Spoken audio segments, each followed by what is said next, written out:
class of 99ers. Like a reunion. Is that what I think it is on your face? Come on. Yeah. Let's be done with that. On April 6th. High school was awesome. This is you, right? I swear I had these all taken down. But then we graduated and everybody started getting married and all that other stupid crap. When you have a kid, you have to make your own alone time. Michelle? American Reunion. Rated R. Hello and welcome to another episode of Time About the Movies. No intro again this week, not because the movies are as bad as last week, but just doing a quick one here because I should have had one up last night, but I got home late from the Penguin game and had to put the video together, which was over an hour and a half long for Movie Stop this week. So I was tired too. I mean, I was out there all day long in Pittsburgh for the Pitt game and then the Penguin game, so that's why this is a little bit late. There'll be another episode later today. Actually, to be honest, I'm just coming out of bed. This is the shirt I was wearing when I was sleeping last night, but like I said, there'll be another episode later on in the afternoon, so stay tuned for that. But let's get through this really quickly, because we can get through these pretty quickly. We only have one new release and then a re-release of a classic movie, and we'll start off with the big new release for April 6, 2012. I should have told you what the date was, but first off, American Reunion. Over a decade has passed, and the gang returns to East Great Falls, Michigan for the weekend. They will discover how their lives have developed as they gather for their high school reunion. How has life treated Michelle, Jim, Heather, Oz, Kevin, Vicky, Finch, Stifler, and Stifler's mom? In the summer of 1999, it was 4 boys on a quest to lose their virginity, and now they're all grown up and now have families of their own. This is, of course, the 4th installment of the American Pie series, and I've liked the American Pie movies. I was looking forward to this when it came out, and when I came out of it, I really was let down by it. I really thought that I came into it really expecting the same fun I got with the other movies, but with this one, I just didn't see it in this one. I was really disappointed when I came out of this. It wasn't a bad movie, it wasn't a complete disaster, but it wasn't what I was expecting. And I'll start with the good things. For one thing, the cast is great. Sean William Scott and Eugene Levy, I think, really stole the show in this movie, especially Sean William Scott. I like how everybody is at where they are now, like Stifler. Like, with a guy like Stifler, you expect him to be, like, the top shit overall, but no, he's just like a mid-level temp at a law firm who gets bossed around. But I thought that was kind of a nice little twist of things, you know, turn the tide around, pretty much, like, you know, the old switcheroo, if you want to call it that. I also thought some of the gross-out jokes actually worked out to the film's advantage. I like the fact that you see in the trailer there that even though Michelle is still a mother, she still can't get past, you know, her urges and all that in the shower, like I thought in the bath. Like, I think that's really, really funny. The bad stuff starts to come in when they throw in subplots that I really didn't like. Like, I didn't like the whole thing about the babysitter wanted to sleep with Jim because it's something that just keeps going on, and there's no need for it whatsoever. And the worst part about it is, it's something that could have been wrapped up in 30 seconds. You know, Jim could have just said, you know, I'm married, I have kids, I can't do this. Because, yeah, he's married, he's got kids. Excuse me.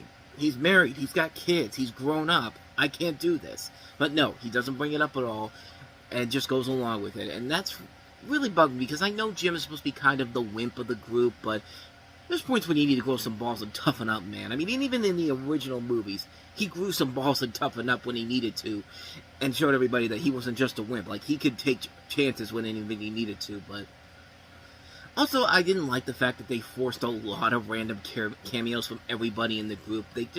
They're inserted into the movie for no real reason whatsoever. Like, you know, Shannon Elizabeth returns as Nadia in this movie, and she's literally just there for like 10 seconds, and it's just kind of like, it's that type of thing where, like, they'll show up randomly, and just like, oh, here's these characters, oh, here's that character. Like, there's no real reason for them to be in this movie, and it's just kind of like, you know, I know I get you're trying to make amends for the fact that half of these people weren't in the last movie, but at the same time, you gotta throw them in there in a way that actually feels authentic. You can't you're able to come up with main stories for the main characters, but you could have come up with other stories for the rest of the characters too. You can't just throw them in there and just be like, oh, hey, I'm here, bye, I'm gone now. Like, and like I said, as much as I love the gross-out jokes here, I have to say, compared to what we've seen in Judd Apatow comedies up to this point, the amount of humor in this can be really lousy. I mean, it might have worked before the Apatow films, but these movies managed to be both raunchy and funny, the original films did. it's been almost 10 years since the last American Pie movie, and this is the best you could do with it. You would think they would have stepped up their game a little bit here, but it's kind of the same type of raunchy humor from the first three movies. Probably my biggest squabble of the whole movie overall is the fact that it's written and directed by John Hurwitz and Hayden Schlossberg, who are not bad writers or directors overall, but these are the guys that wrote the Harold and Kumar movies at the helm of this and wrote the film.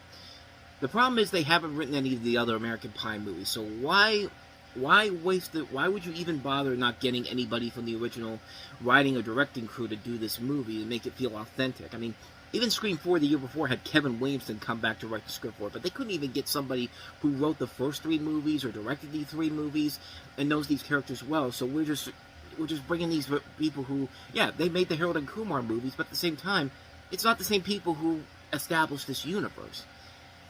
That's basically my problem with the movie, is that it's a disappointment because it doesn't feel like it's made by the same people who gave the original American Pie movies the love that they had.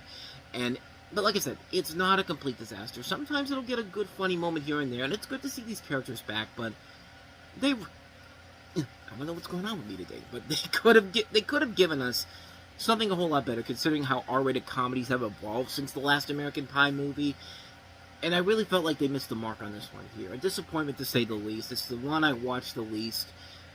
And, yeah, it deserves a lot better. Like, there should have been a much more effort put into this compared to the other movies. This one just didn't do the trick for me, So anyway, that's American Reunion. So let's go ahead and move on to the last movie we have here. A classic movie, which we can really briefly touch on this one here.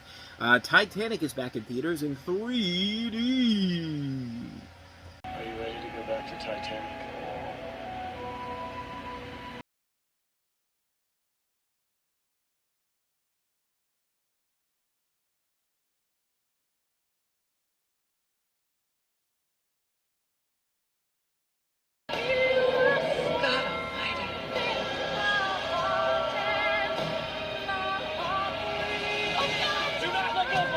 Titanic. It will be 3D in IMAX 3D, rated PG-13.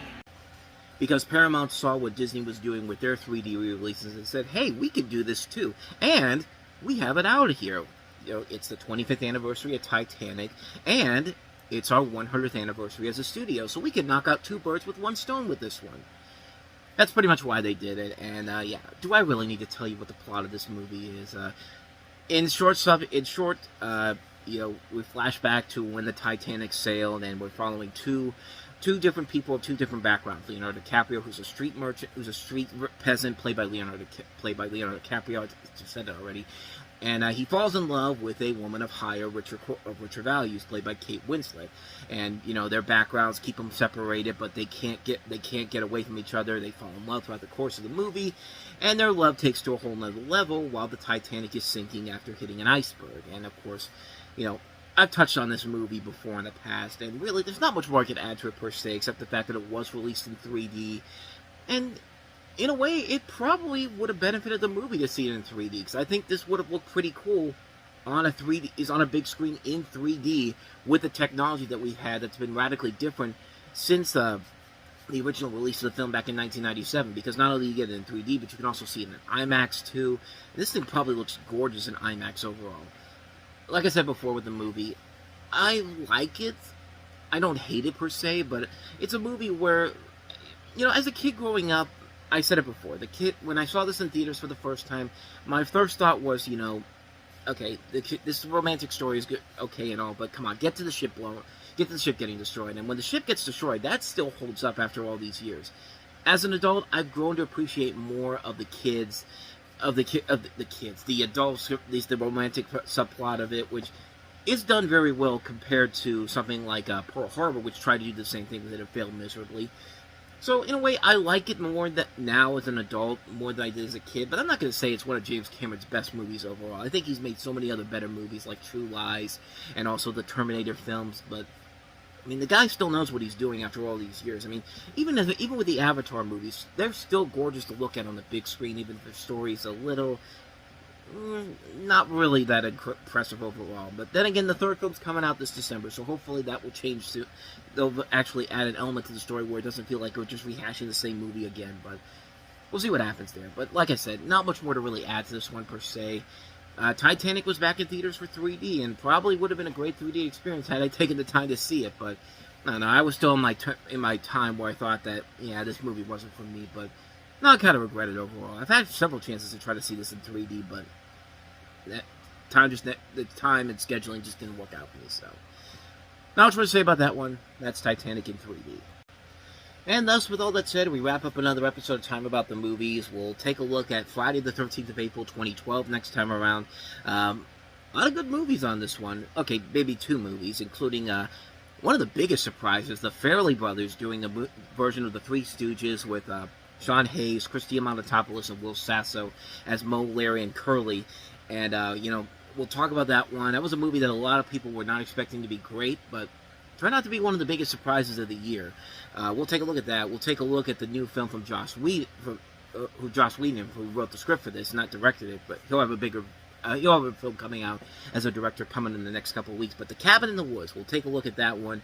And then we'll take a look at Luc Besson producing another sci-fi film with Guy Pearce starring in it, Lockout.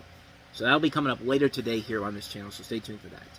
But with all that said, thank you so much for watching this. I hope you enjoyed it. If you did, please go ahead and do me the honor of hitting that like button, that subscribe button, and that notification button. Also, don't forget to check out our playlist, and don't forget to check out the last episode we did. So with all that said, whether it's in the past, the present, or the future, I will see you at the movies. Take care.